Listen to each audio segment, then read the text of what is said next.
The storm came in hard over the ridge, black as iron, loud as a choir of drums. Rain hit the saloon roof like thrown gravel. Lanterns trembled in their hooks. The piano was quiet. The men were quiet. Only the wind spoke, and it spoke of trouble. I saw him the moment he stepped in from the rain. Cade Hollister, tall, dark, water running from the brim of his hat, a coat that had known dust, blood, and too many miles. He stood in the doorway like a loaded question. Lightning rolled across his shoulders and made him look carved from night. My hands were steady on the bottle of rye. They had learned to be steady. I poured for a ranch hand who could not meet my eyes. I set the glass down with care. Then I looked at Cade. He looked back. A long look, slow, measuring. The sort of look that knew where a person hid their fear and their hope. He did not smile. He did not need to. The room had shifted around him already. We were enemies by county lines and old wounds. That was true. I was Maren Doyle, daughter of a lawman who had died with dust in his mouth and a name on his lips. The name had been Cade's. A story had been nailed to me by the town, and I had carried it every day since. Cade had carried one, too. Killer. Thief. The shadow that moved at the far edge of a pasture. A broken kind of legend that boys told each other behind barns. But the longer I looked, the less the story fit the man. He was not boast or swagger. He was quiet. He was tired. He was something else. He took off his hat and set it on the bar. Water slid down the brim and pattered on the warped wood. His hair was black and stubborn. His stubble looked like it would bite a palm. His eyes were gray, the color of river stone. Still water with something moving deep below. I poured him a shot. He did not ask. He did not say, "Thank you." He only wrapped his hand around the glass and held it without drinking. The bones of his knuckles were pronounced. Scars crossed the back of his hand like white threads sewn wrong. Outside, thunder leaned against the mountains. Inside, the stove fire breathed in and out. The heat found the rain in his coat and lifted it like smoke. He smelled like wet leather, cold iron, and the road. It moved through me before I could stop it. Heat and a memory. The kind that comes from nowhere and carries a face you have never seen, yet already know. He drank at last, short, clean. He set the glass down and looked at me again. "You should not be here," I said. "The sheriff will come." Cade's gaze did not move. "The sheriff will come whether I am here or not." I felt the men in the room listening, boots on floorboards, chairs creaking, the thin whine of a nail in a wall. The storm pressed closer. The window glass shook like teeth chattering. "What do you want, Mr. Hollister?" I asked. The rain, the fire, a bottle to take the edge off, a fight. He exhaled, as if he had forgotten how to breathe until now. "Not a fight, Miss Doyle. Not tonight." His voice was low, sanded by miles, a voice that knew how to speak to horses at dawn, a voice that did not touch a person's skin so much as settle inside their ribs. "You know my name," I said. "Names are all this county trades in," he said. "Yours has weight, mine has price." Another strike of lightning shook the room. A man near the back crossed himself and stood. He left money on the table and slipped into the storm. The door slapped, and rain reached in with cold fingers before it latched. Cade's attention flicked to the door, then back to me. I thought I had seen his face on the day my father died. My mind had held it like a brand, but it was not this face. The memory was smoke. It shifted when I reached for it. "Sit," I said. "The stove will warm you." He hesitated. Then he sat at the small round table near the fire. It was a table for secrets and beginnings. I brought the bottle and 2 glasses. I told myself it was because a woman should never stand too near an enemy while he stood. Better to put a table between. Better to make the danger sit. The firelight worked on his wet coat. Steam arose in thin threads. His shoulders loosened by slow degrees. He held his hands to the warmth, palms open, scars and lines lit like a map under the glow. I poured. He touched the rim with his thumb, did not drink right away. I have never seen a storm take to a town like this, he said softly. It hunts the roofline like a wolf. They do that here, I said. They find a weak seam and put their teeth in. His mouth tilted. Not a smile. A small admission that he recognized the line for what it was. A thing said about weather that was not about weather at all. He lifted the glass, then stopped. You first, he said. I drank. Rye moved like fire under my tongue. Warmth spread through my chest and settled low. I had not meant to feel it. I felt it anyway. He drank then, little by little, as if he was measuring out permission with the same care he used on pain.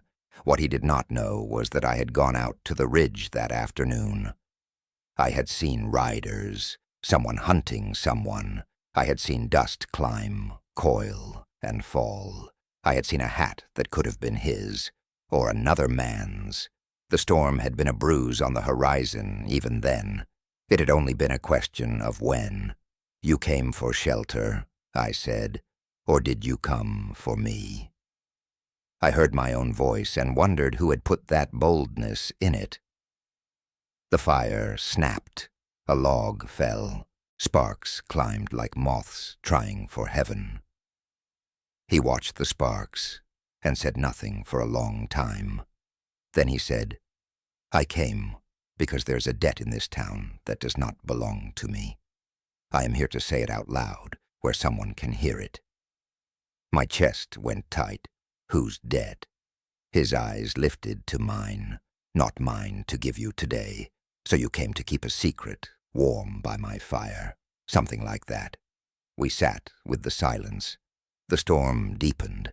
The room emptied one man at a time until their absence became a second weather. I could feel it on my skin. I could feel his nearness, too. The table was small. His knee came close to mine. Not touching, not yet. A memory rose inside me. My father's last night. The smell of rain in the halls. His hand heavy on my hair. Words I did not understand then. Guard your gentleness, he had said. The world wants it, but not to keep it safe. Cade set his glass down. His voice had grown soft. You are not afraid. I am always afraid, I said. I have learned to carry it like a pocket knife. His gaze lowered to my hands, the fingers that held the bottle, the small white scar near the base of my thumb from a night with broken glass, and a careless patron. He looked at it as if it meant something more than clumsiness. You should know, he said, that the storm is not the worst thing riding tonight. I know, I said. They will come. His eyes stayed on mine. When they come, I will see you safe. We are enemies, Mr. Hollister. We are alive in the same storm, Miss Doyle. The fire made a soft cave of heat around us. The rain thickened on the roof. Somewhere a shutter tore loose and clapped against a wall. I heard hooves then. Distant. Many. The sound rose and braided with thunder. But then he reached across the small space and rested his hand near mine. Not touching. Close enough that I felt the warmth of him through the breath between our skin. The smallest distance can hold the largest promise. It felt like that. My heart moved slow, then fast. Breath thinned. The room narrowed to the oval of the table and the bright mouth of the stove. I knew that if I lifted my hand, even half an inch, I would find a kind of truth I had not known I was waiting for. The hooves drew nearer. A lantern passed the saloon window like a hunted star. Voices rose in the street. I stood without meaning to. Cade stood too. He did not reach for his hat. He reached for something inside himself, and it changed his face, the way dawn changes the shape of a mountain. "Stay behind the bar," he said. No. His eyes held mine. The air felt thin as paper. He leaned in. The firelight made a red edge on his jaw. His breath was warm, rain-scented, a mix of rye and winter. For an instant, we were the only living souls in the county. Heat and refuge, storm and fire, enemy and something that did not have a name yet. The doors shuddered. The first fist hit the wood. A voice called his name like a verdict. The pounding on the doors echoed like gunfire. Cade didn't move. His hand stayed near mine on the table. I could see the pulse in his wrist, steady as a drumbeat under skin that had seen too much sun and too many winters. He turned his head just enough to catch my eyes. "Back way," he said, voice quiet. I nodded toward the kitchen. Through the pantry, past the rain barrels. He nodded once, slow. Then without looking, he reached for his gun where it rested against his thigh. He didn't draw it, just rested his hand there. Ready, but patient. The kind of patience that came from years of deciding when not to kill. The door shuddered again. Another voice shouted his name. It was a voice that had once prayed beside me at my father's funeral, Sheriff Tom Graves. "You in there, Hollister?" the sheriff barked. "Come out and answer for what you done." Cade's jaw tightened. "He won't listen," he murmured. "What did you do?" I asked. "Not what he thinks." His eyes lifted to mine. "But the truth don't travel as fast as a lie." Thunder broke over us. Rain blew through a crack in the wall, cold against my arm. The storm and the law were fighting for the same ground. Cade rose, tall as the firelight. His coat was still damp, but the heat from the stove had turned the smell of rain to smoke and leather. I stood too. My hand brushed the edge of his sleeve before I could stop it. "You'll die if you step outside," I said. He looked down at me, eyes gray and steady. "Then I'll die dry, not cornered." I felt anger stir, the kind that comes from fear trying to hide its face. "You think dying makes you noble?" My father thought that too. He left me nothing but stories that no one believes. Cade's face changed.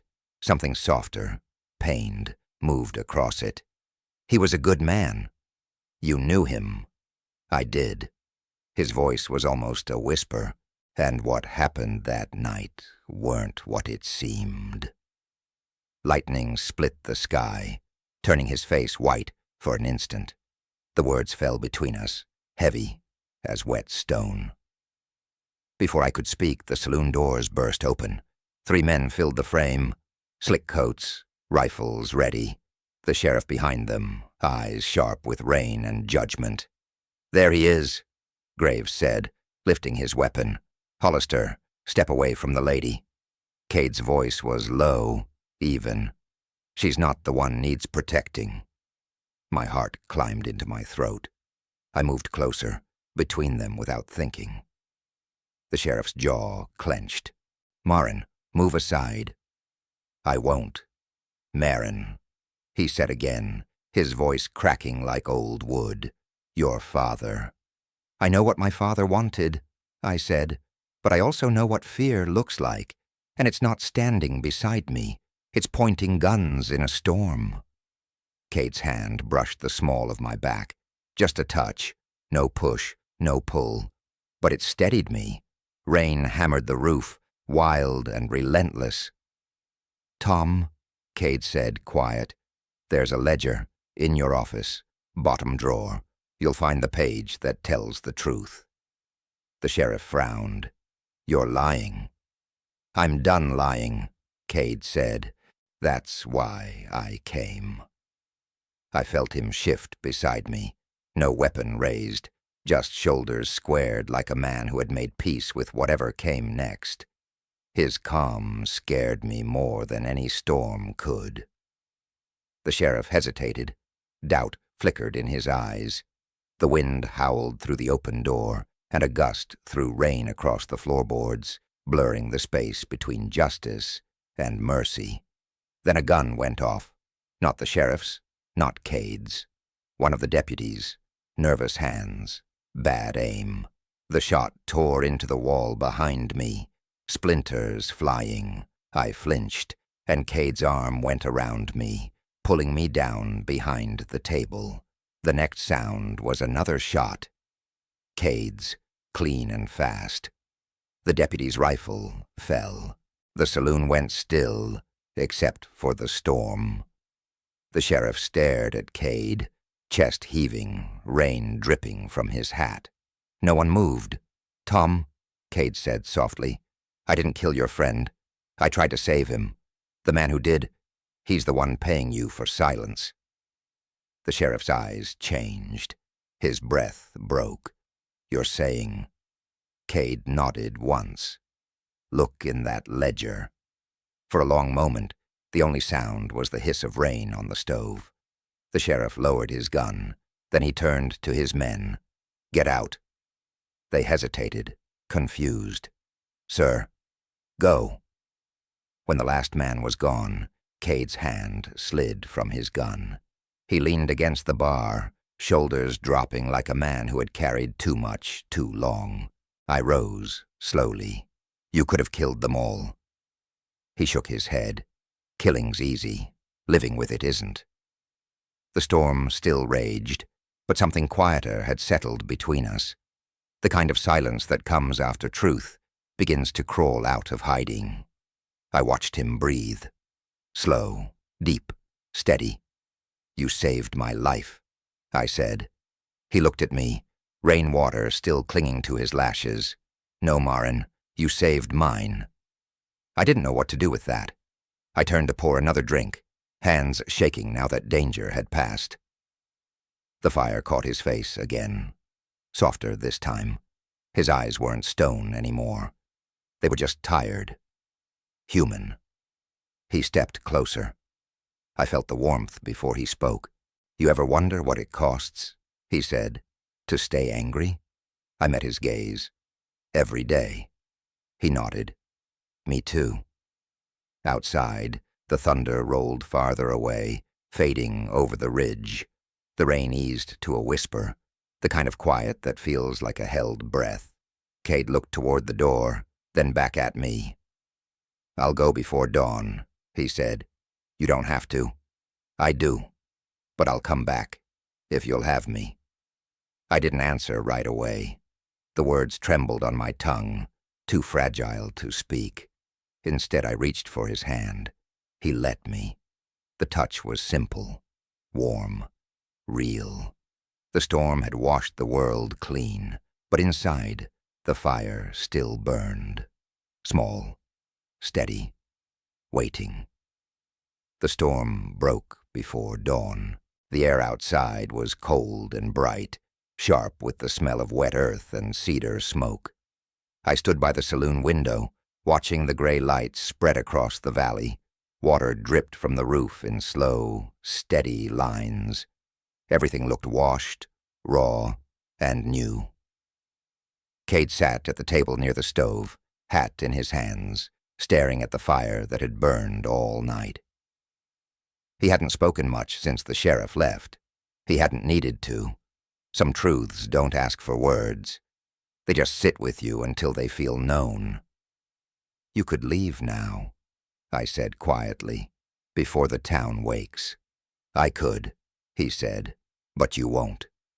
His mouth lifted at the corner, just a breath of a smile. "You know me too well for someone who only met me last night." I turned from the window. Maybe I knew the story before I knew the man. He looked up at me then. "And which one are you looking at now?" I didn't answer. The light coming in through the window caught his eyes, turning them softer than stone. River gray, almost blue. It made something in my chest twist. The saloon was empty, chairs upended, bottles scattered. I started to clean. It gave my hands something to do besides tremble. Cade rose to help. His movements were quiet, deliberate, every gesture the mark of a man who'd learned to take up as little space as possible. He lifted a fallen chair, righted it near the fire. "Your father's badge," he said after a while. "Do you still keep it?" I hesitated, then nodded. "In the drawer under the bar." He was silent for a moment. He was fair, one of the last who was. "You talk like you knew him." "I did," Cade said, "long before the end." I set the cloth down. "Then tell me the truth. That night, the one everyone remembers. Were you there?" He looked at me, steady and unflinching. "Yes." The word was simple, but it broke something open inside me. "Then why didn't you stop it?" I asked, voice low.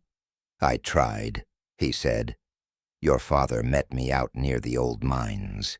He'd found out the sheriff was running guns under the table. He wanted proof. I had it. Ledgers, names. We were supposed to ride back together, show the evidence." I swallowed hard, but he never came home. Cade nodded. "We were ambushed. I was shot. When I woke, your father was gone. By morning, Graves told the town I killed him." The room seemed to tilt. I gripped the edge of the bar. "And you just ran." "I buried him," Cade said softly. "I couldn't clear my name with a bullet still in my side and a dozen rifles waiting. So I ran, long enough to stay alive, long enough to find the proof again." He reached into his coat, pulled out a small folded paper, stained at the edges. He laid it on the bar between us. "That ledger page I told him about. I took it from the man who ordered the ambush. It names Graves." The words on the paper swam before my eyes, black ink bleeding into damp fibers. I saw my father's name, his last entry, and beside it, the sheriff's signature. Crooked and guilty. I couldn't speak. The fire popped, and a coal rolled across the grate. Cade stepped closer, not to comfort, but to stand near enough that I could feel he was real. "Why give this to me?" I whispered. "Because your father died trying to bring light into a dark place," he said. "Seems right his daughter should finish it." I looked up at him. "And what about you?" "I'll face what comes," he said. "If the sheriff wants me, he can find me in daylight." He turned toward the door, but something inside me moved faster than my reason. I caught his arm. "Don't go yet." He stopped. The air between us felt fragile, electric. "Why?" "Because if you walk out now," I said, "they'll never see you as anything but the story they told." His hand brushed mine, not in thanks, not in promise, just a quiet recognition of something unspoken. The wind outside shifted. Through the window the clouds tore open, and a streak of gold touched the wet horizon. Cade's voice softened. "You ever think maybe storms don't end? They just move on?" I smiled faintly. Maybe they leave something behind for us to grow in. He looked at me then, really looked, and the silence that followed was heavy with everything neither of us could say. He reached for his hat, thumb running along the brim. "You should rest. I'll be back by noon." "Where are you going?" "To do what your father started," he said, "to bring the truth home." Before I could stop him, he stepped out into the morning rain. The door swung shut behind him, leaving the scent of leather and smoke in the air. I stood there, heart tight, watching through the window as his figure faded down the muddy street. The storm had passed, but I couldn't tell if the light outside meant safety or another kind of danger waiting to begin. The sun climbed slow through a sky the color of tarnished silver. Morning light spilled across the saloon floor, turning puddles into mirrors. I stood at the window watching Cade ride down the muddy street, his coat snapping behind him like a tattered flag. He didn't look back. The paper he'd left lay open on the bar.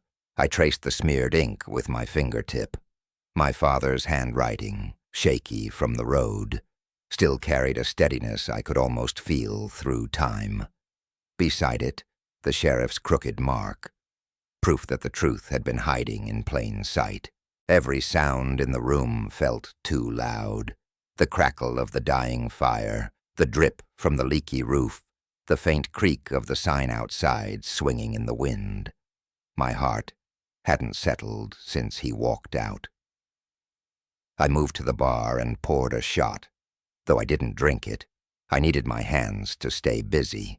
But still, I felt the quiet he'd left behind, like a warmth refusing to fade. Footsteps broke it. Heavy boots.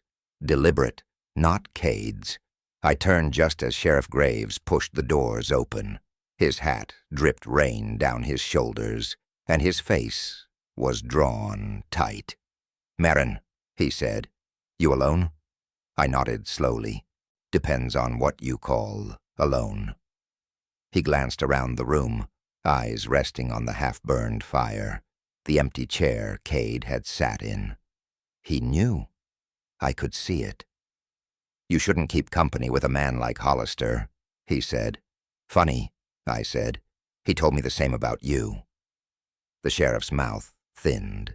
"He's lying. Always has been." I picked up the ledger page, held it where he could see it. "Then you won't mind explaining this." For a heartbeat, his mask slipped. Fear flickered, then turned to anger. "He showed you that?" "Yes. Said it was the proof my father died for." Graves stepped closer. "You think a piece of paper can tell you what happened that night?" "It tells me enough," I said. He reached out fast, grabbing my wrist. The pressure made my pulse jump. "You hand that over right now, or I'll call this aiding a fugitive."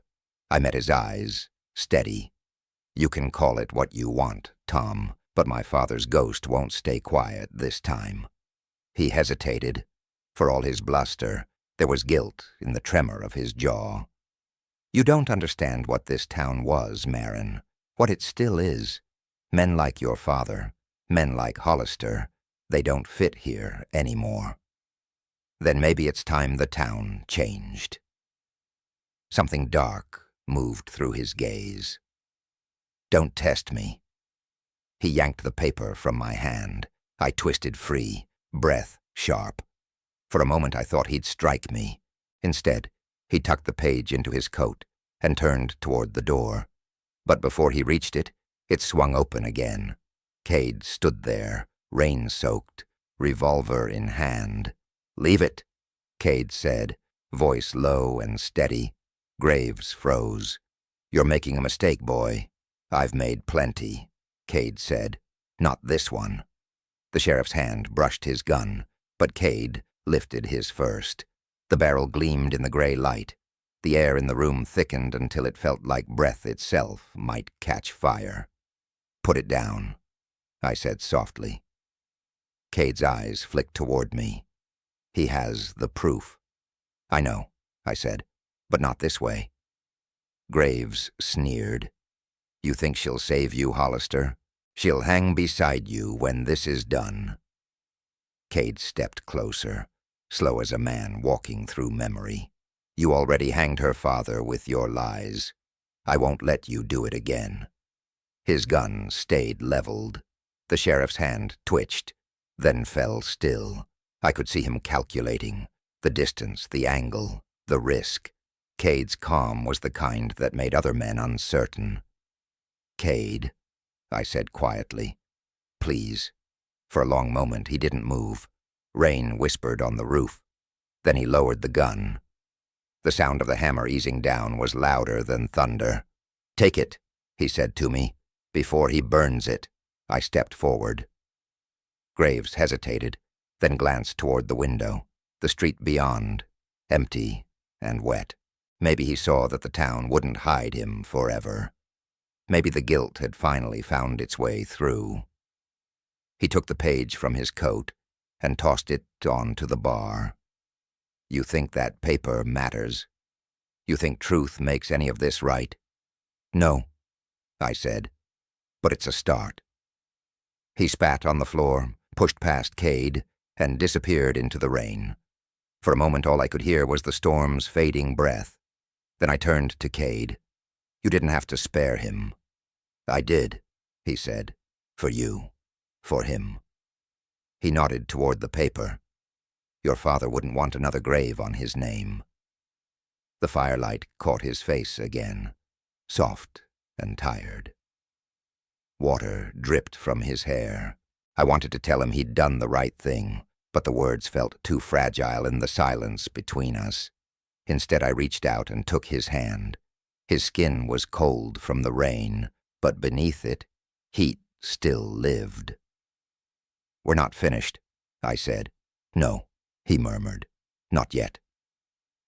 Outside, the clouds began to break apart, pale gold light spilling through. Somewhere beyond the ridge the storm was still running. But here, in the small space between fire and rain, something gentler had begun to breathe again. By evening the town had gone quiet in that strange way that follows truth finally stepping into daylight. The rain had ended, leaving the streets dark with memory and mud. Lamps glowed behind shuttered windows. Smoke from cook fires hung low, curling through the air like ghosts that didn't yet know they could rest. Cade and I sat on the porch of the saloon, watching dusk settle over the ridge. The sky was the color of faded whiskey, and the smell of wet pine drifted in from the hills. Between us on the steps lay the folded ledger page, wrapped in oilcloth to keep it dry. He hadn't said much since the sheriff left town that afternoon. There wasn't much left to say. Some things end not with gunfire, but with silence that asks what comes next. You could ride out tonight, I said. No one would stop you now. I know. And yet you're still here. Cade leaned forward, elbows on his knees. Leaving and running ain't the same thing, he said. I've done enough of one to know the other when I see it. I smiled faintly. And which is this? He looked out at the horizon where the last of the light bled into the mountains. Maybe it's staying long enough to see if peace feels real. The wind brushed a loose strand of hair against my cheek. I didn't move it. His gaze flicked toward me, lingered, then turned back to the distance. There was something in his stillness that made my chest ache, like the quiet between lightning and thunder. Inside, the fire crackled low. The warmth spilled through the open door and touched the edge of the porch where we sat. Cade reached into his coat, pulled out a small pocket knife and opened it with a soft click. He began to whittle at a scrap of pine. His hands were steady, the motion slow, rhythmic. My father used to do that, I said. Said it kept the dark thoughts from getting too loud. Maybe it does. I watched the shavings curl to the ground. His rough fingers turned the wood, shaping it without hurry. Do you miss him? Cade asked. Every day, I said. But it's not the missing that hurts most. It's how quiet it got after, like the world just kept moving and forgot to look back. He nodded, still carving. I know that quiet. We sat there with it. The quiet, the ache, the smell of pine and smoke and fading rain. I didn't notice what he was making until he held it out to me. A small carving of a horse, rough-edged but alive somehow, as if it might run if you looked away. For your father, he said softly, and maybe for you. I took it carefully. The wood was warm from his hands. You're full of surprises, Cade Hollister. He gave a small shrug. A man learns things when he runs out of places to run. I turned the carving over, tracing the lines with my thumb. Maybe you don't need to run anymore. He looked at me then, really looked. Maybe. The last light slipped away, leaving the porch bathed in fire glow from inside. I could hear the slow creak of the sign above, the distant call of a night bird. Cade's face softened in the orange light, the edges of his past fading under the weight of the present. "Tell me something," I said. He tilted his head. "What?" "When you first walked in that night, soaked from the storm, what did you see?" He thought for a long moment. Then he said, "A woman who didn't flinch, a woman who carried her pain like a torch instead of a chain." The words hit deeper than I expected. "You shouldn't say things like that." "Why not?" "Because I might start believing them." His voice dropped. "Maybe that's the point." For a long heartbeat, nothing moved. The distance between us closed without either of us meaning it to. His hand brushed mine on the step, fingers rough, careful. I didn't pull away. The night air cooled, but warmth gathered between us, small and steady. His thumb traced the back of my hand once, slow as a breath. I could feel the question there, one he wouldn't ask unless I answered first. I turned my palm over and let my fingers rest against his. The touch was simple, quiet, and yet it set something alive inside me. The world fell away until there was only the rhythm of our breath and the whisper of the fire behind us. "You're shaking," he murmured. "I'm not afraid," I said. "I know." The moon climbed over the ridge, pale and full, painting silver over the wet earth. Cade's eyes caught the light, steady and tender in a way that undid me. "I should go inside," I said softly. "Then why aren't you?" I swallowed, hard unsteady. "Because I don't want to." He leaned closer, his breath warm against the cool air. The scent of pine, rain, and fire wrapped around us. He didn't touch me again. Not yet.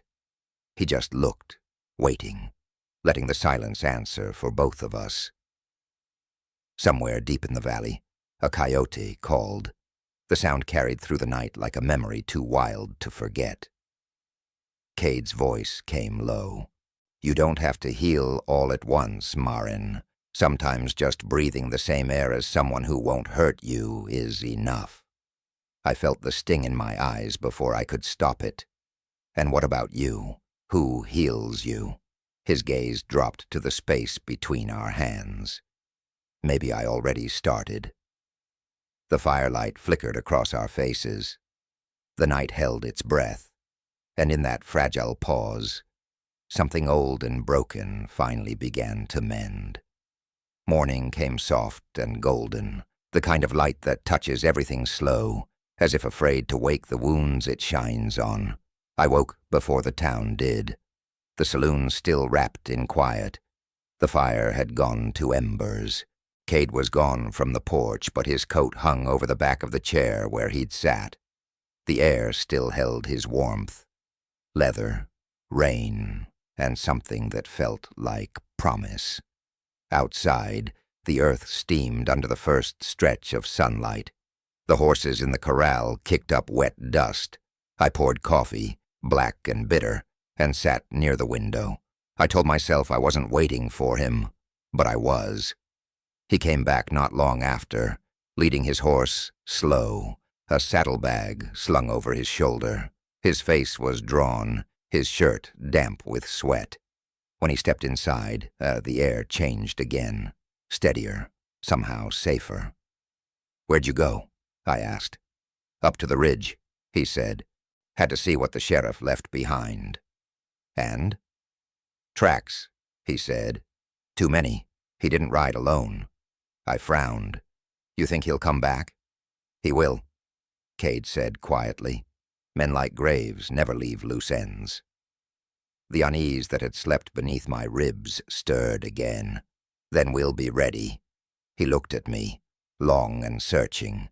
"You talk like you've been through wars." "Maybe I have," I said. "Just not the kind with guns."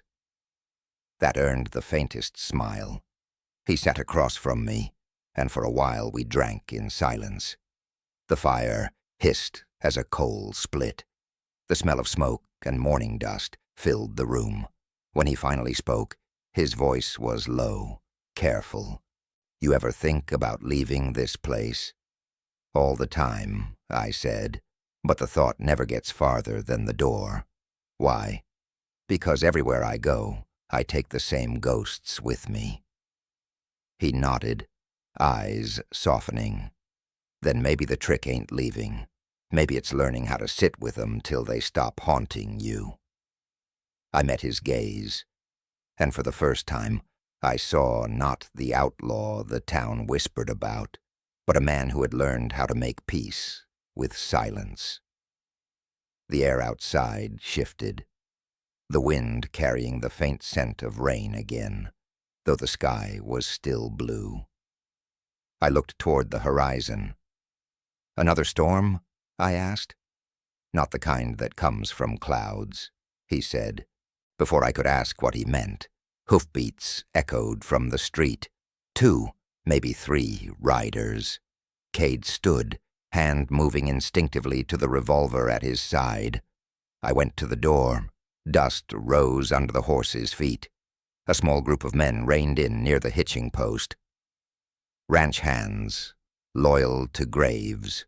One of them, a broad man with a scar along his jaw, tipped his hat. "Morning, Miss Doyle," he said.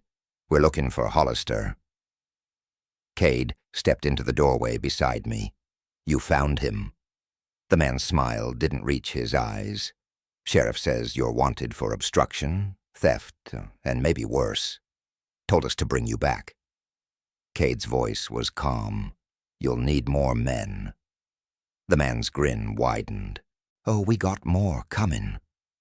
I felt the air tighten, heavy with things unsaid. Cade looked at me once, steady, wordless, and I understood. This wasn't over. "Go inside," he said quietly. "No, Maren. I'm done hiding behind someone else's name." His jaw worked. Then he nodded. "Then stay low." The men dismounted, boots thudding on wet earth. One raised his rifle. Cade moved before he could breathe twice. Fast, clean, a blur of motion, honed by survival. The shot cracked through the street, echoing off the hills. Smoke drifted between them like a ghost, too slow to choose a side. One man fell. The others scrambled, shouting. Cade fired again, then ducked behind the water trough. Bullets splintered the saloon sign overhead. I grabbed the rifle my father had left behind the bar. My hands shook, but I loaded it anyway. The noise outside turned the air inside my chest to thunder. Cade looked over his shoulder. "Stay down. I said I'm not hiding," I snapped, stepping into the doorway. Another shot rang out, close enough to burn the air beside my cheek. I raised the rifle, aimed at the flash behind a wagon, and pulled the trigger. The man's hat flew, and he dropped to the mud. My breath came rough, sharp with fear and fury. Cade glanced back, eyes wide, not in anger, but in something that looked like pride. "You're dangerous, Miss Doyle." "Only when I have to be." The last of Graves's men turned his horse and fled toward the ridge. The gunfire faded into distance, leaving only the ragged sound of rain beginning again, soft and slow. Cade rose, breathing hard, revolver still smoking. His shirt was torn at the shoulder where a bullet had grazed him. Blood darkened the fabric. "You're hurt," I said, stepping toward him. "It's nothing. It's something," I said, grabbing his arm. "Sit." He let me push him inside, onto the chair near the fire. I tore a strip from my apron, dipped it in water, and pressed it against the wound. He hissed softly, jaw tight. "Hold still," I said. "Didn't know you had a healer's hands." "Didn't know you had a death wish," I answered. That earned a low chuckle. "Fair trade, then." The blood slowed under my touch. I could feel his heartbeat through the fabric. Strong, steady, too close, too much. I tried to keep my eyes on the wound, but the warmth of him drew me like the fire draws the cold. "Cade," I said softly, You can't stay here. Not after this. I'm not leaving you alone. I've been alone a long time. He looked up, eyes catching the light. Not anymore. The way he said it, simple, unshaken, made something inside me loosen. My hands stilled, still pressed to his shoulder. His breath brushed my cheek. The fire cracked between us, low and alive. Outside, rain whispered against the windows again, a gentler rhythm this time, like the land itself exhaling. The storm had not broken us. It had brought us here, to the edge of something neither of us knew how to name. Night fell slow, with the kind of hush that feels like a held breath.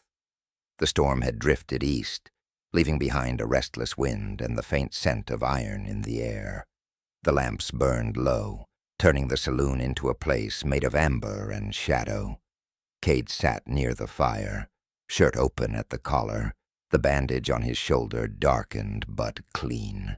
The heat of the flames brushed the edges of his skin, and for the first time he looked less like a hunted man and more like something human, tired, alive, still fighting to belong somewhere. I set the kettle back on the stove. The water hissed, and the sound filled the space between us. "You should be resting," I said. He looked up, a small crooked smile tugging at his mouth. "You keep saying that like I've ever known how." "You'll learn," I said. He leaned back in the chair, eyes half-lidded, the light cutting over his jaw. "You think peace can be learned? I think it can be remembered," I said softly. "Maybe we're just finding our way back to it." The room was quiet, but not empty, the kind of quiet that holds warmth instead of distance. I poured 2 cups of coffee and handed him one. His fingers brushed mine, and I felt the tremor that comes when something fragile and new decides to trust the air around it. He took a sip, winced slightly. "Still burns." "It's supposed to," I said. "Reminds you you're alive." He chuckled low in his throat. "You talk like someone who's made peace with pain." "I haven't," I said, "but I've stopped pretending it's the enemy." He nodded, thoughtful, then set the cup down. The fire shifted, throwing gold light across his face. For a long moment, neither of us moved. "You ever think about what comes next?" I asked. He looked into the flames. "For men like me, there's never much of a next. Just another road, another reckoning. You don't have to keep living like that." He lifted his eyes to mine. "And what would I live for instead?" The question stole the air from my chest. I didn't look away. "For something that feels like home." He breathed out slow. "And if home's been burned down too many times, then you build another," I said, "even if it's just 2 chairs by a fire." He smiled at that. Small, real, the kind that made him look younger, almost unguarded. The air shifted. I felt the space between us narrow, the quiet hum that happens when words stop being enough. He stood, moving closer to the fire. His shadow stretched long across the floor. I rose without meaning to, drawn by something neither of us could name. The flames painted his skin in light and shadow. I reached out, fingers brushing the edge of his bandage. "Does it hurt?" He caught my wrist gently, his thumb resting against my pulse. "Not anymore." My breath caught. The warmth of his hand climbed up my arm, slow and certain. My skin remembered before my thoughts could. "You should sit," I said, though my voice betrayed me. He didn't. "Tell me to stop, Maren." I didn't. The distance closed until the air itself felt charged, alive. His forehead touched mine, the light flickering across our faces. His breath was steady, tasting faintly of coffee and smoke. "This isn't wise," I whispered. "I've never been good at wise," he said, his voice low and rough. The world beyond the fire ceased to exist. His hand slid to the back of my neck. Slow, sure. I felt the tremor of his heartbeat against my chest, the unsteady rhythm of someone who'd forgotten what safety felt like and was suddenly remembering. He kissed me then. Not fierce, not hungry, but deep enough to break something open. The kind of kiss that carried every word we hadn't dared to speak. Rain against fire, wound against healing. When we parted, the silence that followed was softer than before, the kind that doesn't ask for anything more. He rested his forehead against mine. "You don't owe me forgiveness," he said quietly. "I know," I whispered, "but maybe I owe myself the chance to stop hating what I never understood." His thumb traced the edge of my jaw. "You've got more courage than anyone I've ever known." I smiled faintly. "Then don't waste it." Outside, the wind rattled the shutters, but inside the storm had changed. The fire burned low, steady and tender. Cade's hand stayed in mine, grounding me to something real. We sat like that until the flames turned to coals, two souls bruised by the same world, holding on to warmth as if it might last forever. The morning after carried a stillness so complete, it almost frightened me. The kind of quiet that comes after a storm has stripped the land bare. Smoke rose from the hearth in lazy ribbons, and the saloon smelled of wood ash, coffee, and rain-soaked dust. Cade was gone when I woke, but his hat hung from the back of my chair. He'd left it there like a promise, simple, wordless, steady. I stood for a long time staring at it, my hands still tingling from where his fingers had been the night before. Outside, the world had turned to silver. The ground was slick, the air sharp and bright. I stepped out onto the porch, wrapped in my shawl, and found him saddling his horse. The sky behind him stretched wide and clean, but his face told me the peace wouldn't last. "You're leaving," I said. He turned, jaw tight. "Graves won't stop. He'll come back with men who don't care about right or wrong." "Then stay. We'll face him together." He shook his head. "He's after me, not you. If I'm gone, he's got no reason to burn this place down." I took a step closer. "You think running will save either of us?" "I think it'll buy us time," he said. "And maybe that's enough for now." He swung the saddle into place, movements practiced and controlled, but his hands trembled when he tightened the strap. I saw it. The crack in the calm, the weight of leaving something he'd just started to believe in. "Cade." He stopped, the sound of his name hanging between us like a breath. "Last night," I said. "Did it mean anything to you?" His eyes found mine. "Everything." "Then don't ride away from it." He stepped toward me, slow, deliberate, rainwater still clinging to the tips of his hair. "You think love fixes men like me?" "No," I said, "but maybe it reminds them they're still worth fixing." He reached out, brushed his thumb along my cheek. "You make it sound easy." "It's not," I whispered, "but you don't have to do it alone." His mouth curved in that faint pain smile I'd come to recognize, the one that said he wanted to believe me, but didn't know how. "If I stay, I bring danger.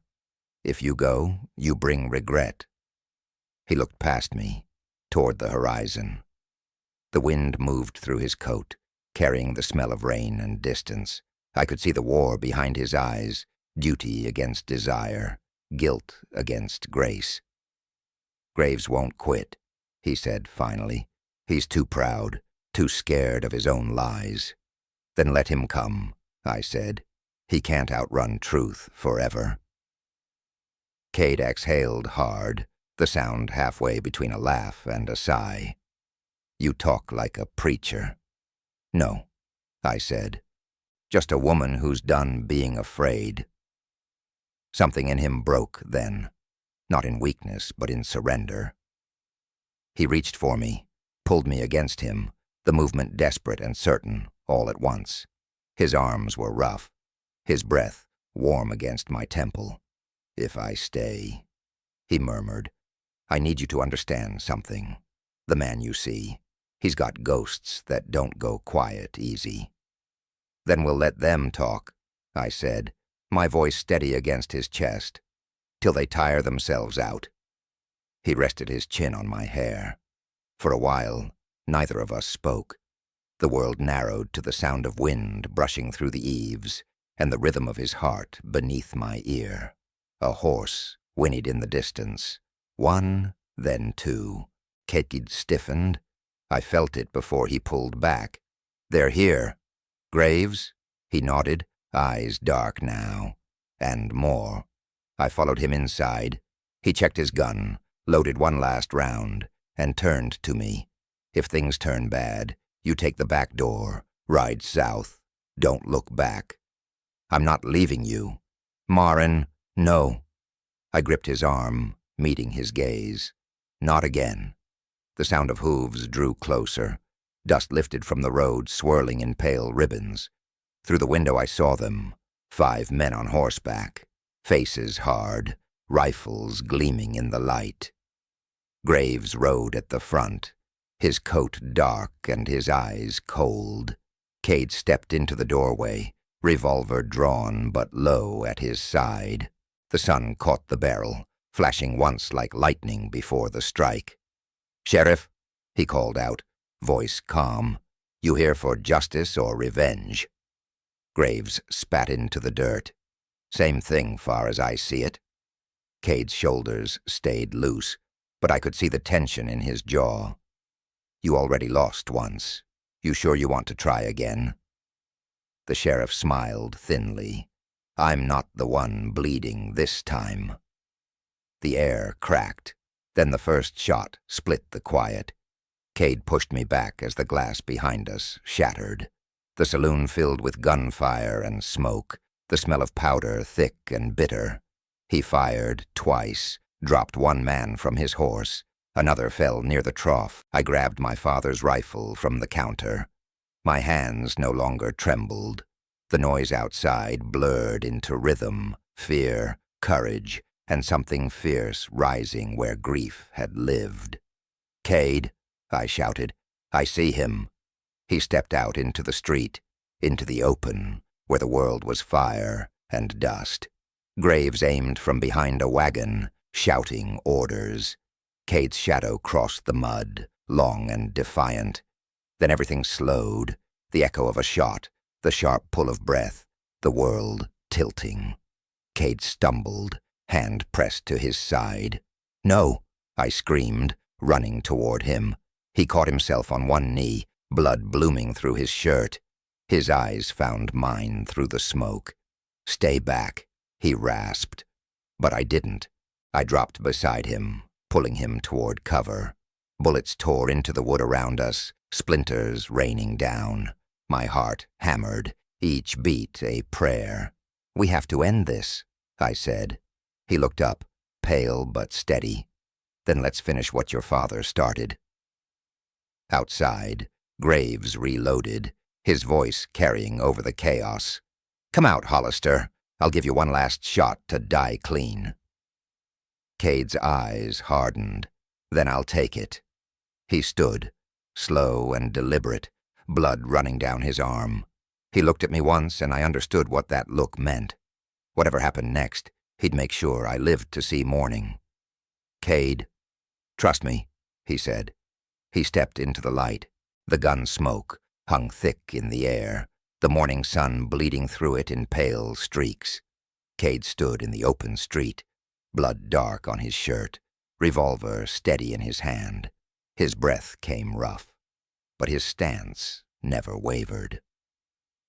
Sheriff Graves stepped out from behind the wagon, his own weapon drawn, his mouth curled into something that wasn't quite a smile. Around them, the town had gone silent. Windows shuttered, doors latched. The whole world seemed to be holding its breath. "Still standing, Hollister?" the sheriff called. "Didn't figure you had that much blood left to spill." Cade's voice came low, calm, enough to finish this. Graves laughed, harsh and hollow. "You really think one scrap of paper will make a difference? You think they'll remember you as anything but a killer? They'll remember the truth," Cade said, "that you murdered a lawman and blamed me for it." "Your word against mine," Graves said. Cade tilted his head toward the saloon. "Not anymore. She's got the ledger, and she's not afraid to show it." Graves's face changed, just for a second. Fear, quick as lightning, then rage. "Then she dies first." Before he could raise his gun, I stepped out onto the porch, my father's rifle in my hands, my voice steady. "End it here, Tom." He turned toward me, eyes wild. "You don't understand, Maren. Your father was going to ruin this town. He was going to tear down everything we built." I felt my throat tighten, but I didn't lower the rifle.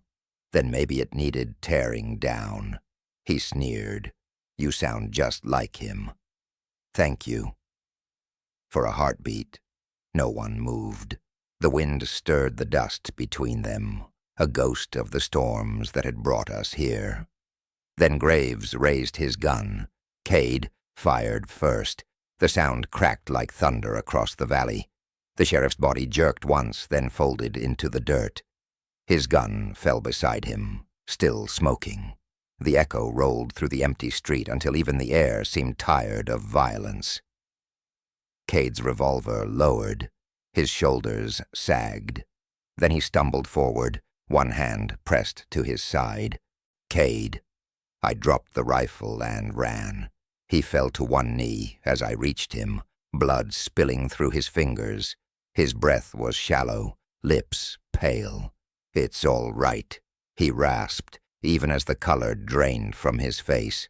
"No, it's not," I said, pressing my hands over the wound. "You're not leaving me, not like this." He caught my wrist weakly, his hand trembling. "You did it, Maren. You cleared your father's name." Tears burned behind my eyes. That wasn't the only name I wanted to save. His gaze softened. "You already did." I held him, feeling his heartbeat falter beneath my palm. "Stay with me," I whispered. "Just stay." He tried to smile, but pain caught it halfway. "Funny thing about peace, you never know it till you stop running." "Don't you dare talk like you're done," I said. He breathed out slow. "I'm not done, just tired." Voices stirred at the end of the street, townsfolk peering out, inching closer. They saw the sheriff's body, the ledger in my hand, the outlaw bleeding in the dust. And they didn't know which story to believe anymore. I looked down at him. "They'll know the truth now." He nodded faintly. That's all that ever mattered. His head fell against my shoulder. The world around us blurred. The people, the light, the sound of boots in the mud. I could only hear the wind moving through the empty space where words used to live. Then he stirred, faint but real. "Maren, I'm here. Don't let them bury me with lies." I gripped his hand tight. "They won't." He blinked once, slow, eyes drifting toward the rising sun. "You've got your father's fire," he murmured. "Don't let it go out." I swallowed hard, holding on to him like the world might break if I didn't. "You stay alive long enough to see it burn." He gave a weak chuckle. "Bossy?" "Alive," I corrected. He coughed once, winced, but nodded. "Alive." The people gathered now, murmuring, uncertain. Some reached for Graves's body. Others watched us. The outlaw and the daughter of the lawman he'd been blamed for killing, sitting in the middle of the street as the sun climbed higher. I looked up at them. "The sheriff was the liar," I said, my voice breaking but loud enough to carry. "This man saved my life, and my father's name. Silence followed, the kind that weighs heavy with realization. Then a man near the front stepped forward, took off his hat. Another followed. One by one, they lowered their heads. Cade's breath grew slower, but his hand still gripped mine. "Looks like they finally believe you," he whispered. "They believe us," I said. He smiled faintly. "That's better." The sky turned gold above us, washing the town clean. Somewhere beyond the ridge, a hawk cried. Cade's eyes fluttered closed, not in defeat, but in peace. I felt his fingers relax, his body sink against me, his breath even out. I pressed my forehead to his. "Don't you dare leave yet," I whispered. He didn't answer, but the warmth beneath my hand told me he was still here. Faint, but here. The wind rose, carrying dust and the scent of rain. And in that small, trembling space between life and loss, I finally understood what my father had meant all those years ago. Guard your gentleness. The world wants it, but not to keep it safe. The sun climbed over the ridge, painting the town in pale gold. Smoke rose from the gun barrels, curling through the still air like fading ghosts. The sheriff's body lay quiet in the dirt, his badge catching the light one last time before it dimmed beneath the dust. I sat with Cade in the street, his head resting against my shoulder, my hands pressed to his wound. The blood had slowed, but he was weak. So weak I could feel his pulse slipping like sand through my fingers. "Cade," I whispered, "stay with me. We made it through worse." His breath was shallow, but there was a small smile on his lips. "You always were stubborn, Maren Doyle. Don't you forget it." He tried to laugh, but it came out as a low sigh. "Seems I found something worth fighting for too late." "No," I said firmly. "You found it just in time." The townsfolk stood at a distance, watching. They'd seen the truth now, and truth has a way of changing the air. No one called him an outlaw anymore. No one dared. I heard boots scuff against the ground. One of the men stepped forward. The blacksmith, a broad-shouldered man who'd once sworn Cade was the devil himself. He knelt beside us, hat in hand. "We'll get Doc Keller," he said quietly. "You hold on, Hollister." Cade's eyes fluttered open. "Don't make it a fuss. I've had my share of doctors." I looked at the blacksmith. "Please, bring him anyway." He nodded and ran. The others followed, scattering like wind across the street. Cade's gaze drifted up to the sky. "It's quiet," he murmured. "First time in years." I brushed the hair from his forehead. "It's not quiet. It's just listening." He smiled faintly. "To what?" "To the sound of peace, catching its breath." His eyes closed again, and I thought I'd lost him. But then his hand moved, fingers brushing the back of mine. "You remember what I said last night?" "Which part?" "That you don't owe me forgiveness." I nodded. He took a slow breath. "Then maybe I owe you something else. A promise. Don't make one you can't keep," I whispered. His thumb traced weakly against my wrist. "You'll know if I kept it. Every time the rain falls and you don't hide from it. That'll be me. Every time you light a fire and feel safe again. That's me, too." Tears blurred the world. "You can't go where I can't find you, Cade Hollister." He smiled again, softer this time. "Maybe I ain't going. Maybe I'm just staying in another way." The blacksmith returned with the doctor, breathless. They lifted Cade gently, carried him inside the saloon, laid him on the long oak table near the hearth. I followed, clutching his hand the whole way. The doctor worked in silence. The townspeople stood in the doorway, hats in their hands. Outside, the wind stirred, lifting the dust that had covered everything we used to fear. When it was done, the doctor straightened. "He'll live," he said, "if he wants to." I turned to Cade. His eyes were open again, clearer now. He met my gaze, and something like light passed between us. "You're still here," I breathed. He managed a faint nod. "Reckon I am." Relief flooded through me so strong I almost laughed. Instead, I pressed his hand to my heart. Then maybe the world still has room for miracles. He looked toward the fire, then back at me. For the first time, I think I believe that. The doctor left us, and the townsfolk drifted away until it was just us and the soft crackle of fire. Cade tried to sit up, but I stopped him. "Rest. You've earned it." He exhaled, slow and deep. "What happens now?" I glanced toward the window. The sky had turned the color of copper, the sun melting into the hills. "Now we start over." He smiled faintly. "Together? Always." I sat beside him as the light faded. The saloon was warm, the fire steady. Outside, the town began to breathe again, doors opening, voices rising, the sound of hammers and horses and life returning. I thought of my father then. His voice, his warning, his hope. I could almost hear him in the wind. "Guard your gentleness." I reached for Cade's hand again. His fingers curled around mine, strong this time, not as a man clinging to survival, but as someone finally choosing to live. Outside, rain began to fall.